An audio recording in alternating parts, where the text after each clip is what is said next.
Donia Cassens, Gaëtan Pénat, bonjour. Vous êtes aujourd'hui dans les locaux de SIDA Info Service parce que vous avez participé à un film sur la prévention mettant en scène un jeune couple. Il s'agit de rappeler combien il est toujours important de se protéger grâce aux préservatifs. Pourquoi avoir accepté de participer à ce film ? Tout simplement, en tant que comédienne, on m'a présenté un projet qui m'a tout de suite parlé parce que je me suis aussi retrouvée dans ce cas-là, en fait. Et c'est vrai qu'on a tendance à banaliser un petit peu le sida. On n'en parle pas vraiment et en même temps, ce cas-là m'a parlé. Donc je me suis dit, écoute, fonce, vas-y.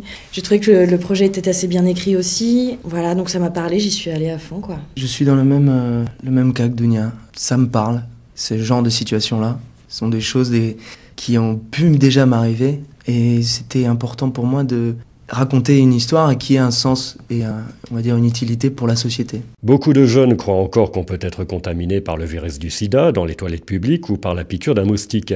Quelle est votre réaction quand vous entendez parler de ces fausses croyances 30 ans après le début de l'épidémie ? Je suis abasourdi. Ça peut que montrer qu'il y a un réel besoin d'information qui passe par les pouvoirs publics, par l'école. Moi, j'ai eu cette chance-là d'avoir eu, pendant mes années de collège, une intervenante qui venait nous sensibiliser, mais aussi nous permettre de parler de ça. Il y a un réel problème aussi, je pense, au niveau des adolescents ou des jeunes hommes ou jeunes femmes. C'est qu'on est un peu dans l'insouciance et on a envie de profiter de chaque moment sans vraiment se poser de questions. On est jeune, on a envie de profiter de la vie, mais il faut quand même vraiment penser à ce qu'il y a derrière parce que ça peut nous perdre. C'est difficile parce que quand on est jeune, on a envie évidemment de vivre ces moments-là à fond, même si on n'a pas de préservatif. Et du coup, il faut vraiment faire passer l'information, au niveau des jeunes en tout cas. Là encore, 30 ans après, la discrimination des personnes séropositives existe toujours, notamment dans le monde du travail. Comment l'expliquez-vous ? Évidemment, il y a de la peur derrière tout ça.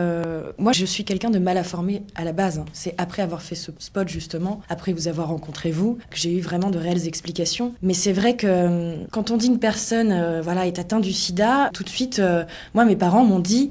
Fais attention quand tu vas dans les toilettes publiques, justement, si quelqu'un s'est coupé, ou même en embrassant quelqu'un, s'il a la lèvre coupée. Donc il y a vraiment une peur de cette chose-là, alors que non, en fait, au final, non. On peut très bien vivre à côté d'un séropositif en faisant un petit peu attention. Voilà, il n'y a pas de problème. Et il faut vraiment se renseigner. Il faut aller au-delà de la peur et vraiment s'informer, tout simplement. Donia Cassens, Gaëtan Pénat, merci de nous avoir accordé ces quelques instants.